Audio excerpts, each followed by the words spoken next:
देखिए last year JEE main के 5 most easy questions को हम देखने जा रहे हैं। पहला क्वेश्चन हमारे पास, हमें नंबर ऑफ वेज बताने जिसमें 21 आइडेंटिकल एप्पल्स को हम डिस्ट्रीब्यूट कर सकें among 3 children such that each child get at least 2 apples. हमारे पास टोटल नंबर ऑफ एप्पल्स कितने हैं 21, और हमें 3 चाइल्ड्स में ऐसे डिस्ट्रीब्यूट करना है कि each child get at least 2 Apple. सबसे पहले 2 एप्पल सभी को डिस्ट्रीब्यूट कर देते हैं, तो हमारे पास रिमेनिंग एप्पल कितने बचेंगे 21 माइनस 6 विच इज़ 15। अब ये 15 एप्पल्स को हमें 3 चिल्ड्रंस में ऐसे डिस्ट्रीब्यूट करना है कि each child gets may get none, one, more और ऑल द 15 एप्पल्स। तो यहाँ पे अकॉर्डिंग टू बेगर्स रूल ये नंबर ऑफ वेज आ जाएंगे हमारे पास 15 plus 3 minus 1 C, 3 minus 1 which is 17 C2 which is 17 into 16 by 2 which is 17 into 8 which is 136. So correct option is option D. Next question देखते हैं।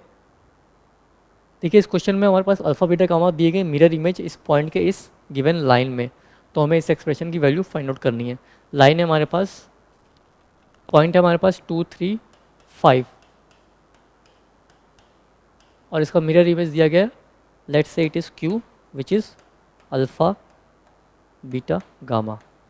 इस line के along vector क्या हो जाएगा 2i plus 3j plus 4k। PQ line के along vector क्या हो जाएगा alpha minus 2i plus beta minus 3j plus gamma minus 5k। अब हमें पता है ये आपस में परपेंडिकुलर होंगे, तो इनके अलॉन्ग वेक्टर्स भी आपस में परपेंडिकुलर होंगे, तो इन वेक्टर्स का डॉट प्रोडक्ट आपस में 0 होगा। तो हमें मिलेगा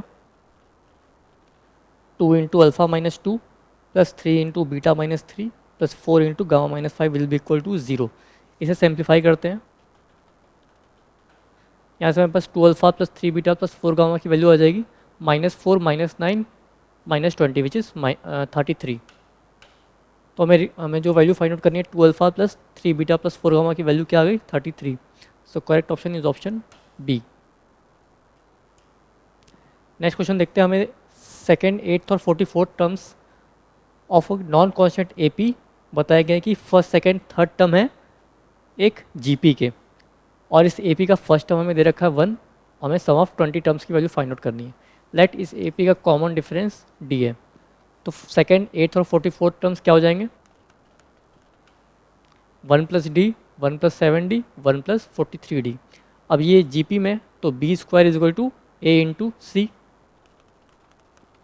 इसे फर्दर सिंप्लीफाई करते हैं, यहाँ पे मिलेगा हमें 49d square minus 43d square which is 6d square, और 14d minus 44d which is -30 is equal to 0। तो ये मिलेगा हमें 6d इंटू डी माइनस 5। तो यहाँ से d की दो वैल्यू मिल रही है हमें, क्या d की वैल्यू 0 और 5, बट क्योंकि ये नॉन कॉन्स्टेंट ए पी है तो d की इक्वल टू 0 पॉसिबल नहीं है, तो हमें एक वैल्यू मिली d की 5। अब हमें सम ऑफ 20 टर्म्स की वैल्यू फाइंड आउट करनी है, तो S20 क्या हो जाएगा n/2 2a plus n minus 1 into D. इसे सिंप्लीफाई करते हैं, ये हो जाएगा 10 into 2 plus 95 which is 10 into 97। तो ये हो जाएगा हमारे पास answer 970। Correct option is option D. Next question देखते हैं। यहाँ पे हमें ए दे रखा है साइन इनवर्स साइन 5 है, और बी जो है कॉस इनवर्स कॉस 5 है, तो हमें A square plus B square की वैल्यू फाइंड आउट करनी है। तो यहाँ पे सबसे पहले साइन इनवर्स साइनस का ग्राफ ड्रॉ करते हैं। साइन इनवर्स साइनस का ग्राफ कुछ ऐसा होगा,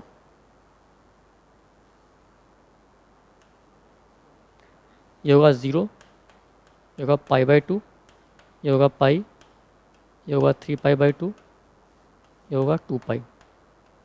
और इस लाइन की इक्वेशन क्या होगी y is equal to x minus 2π। और 5 जो है यहाँ पे कहीं आएगा 3π/2 से बड़ा, तो 5 पे बेसिकली हमें इस लाइन की इक्वेशन में x की जगह 5 पुट करना है, तो y क्या आ जाएगा 5 माइनस 2π मीन्स a की वैल्यू हमारे पास क्या आ गई 5 माइनस 2π। सिमिलरली पहले cos inverse cos x graph draw करते हैं। कॉस इनवर्स कॉस एक्स का ग्राफ कुछ ऐसा होता है, 0, पाई, 2 पाई, 3 पाई।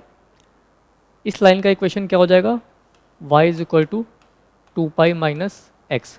और यहाँ पे 5 यहाँ पे कहीं आएगा, तो 5 इस लाइन की इक्वेशन में हम 5 रखेंगे x की जगह, तो आउटपुट क्या आ जाएगा, 2 पाई माइनस 5। तो b आ जाएगा हमारे पास 2 पाई माइनस 5। और हमें A square plus B square की वैल्यू फाइंड आउट करनी है, तो यहाँ से A square plus B square हो जाएगा 5 माइनस 2 पाई का होल स्क्वायर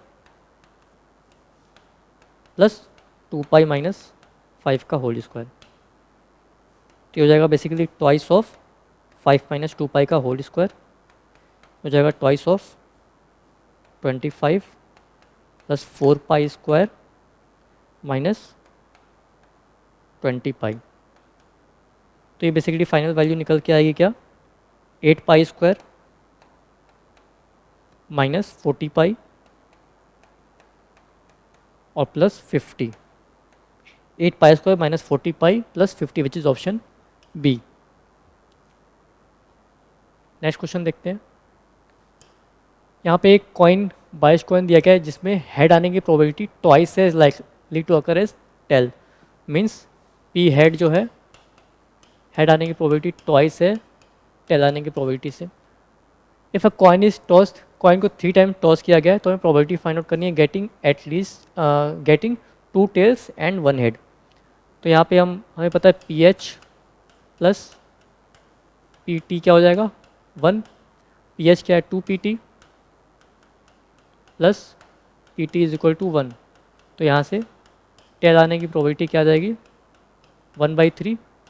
तो हेड आने की प्रोबेबिलिटी क्या हो जाएगी 2 टाइम्स ऑफ पी टी 2/3। तो अब हमें जो प्रोबेबिलिटी फाइंड आउट करनी है, रिक्वायर्ड आउटकम्स क्या हो सकते हैं। कॉइन को जब हमने 3 टाइम्स टॉस किया तो मे बी फर्स्ट 2 टॉस में टेल आ जाए, मे बी फर्स्ट और लास्ट टॉस में टेल आ जाए, या फिर लास्ट 2 टॉस में टेल आ जाए। ये रिक्वायर्ड प्रोबेबिलिटी हमें फाइंड आउट करनी है। ये हो जाएगा basically 3 times P T, P H और पी टी। ये हो जाएगा 3 इंटू टेल आने की प्रोबेबिलिटी कितनी है 1/3, हेड आने की probability 2/3 into again 1/3, so which is 2/9।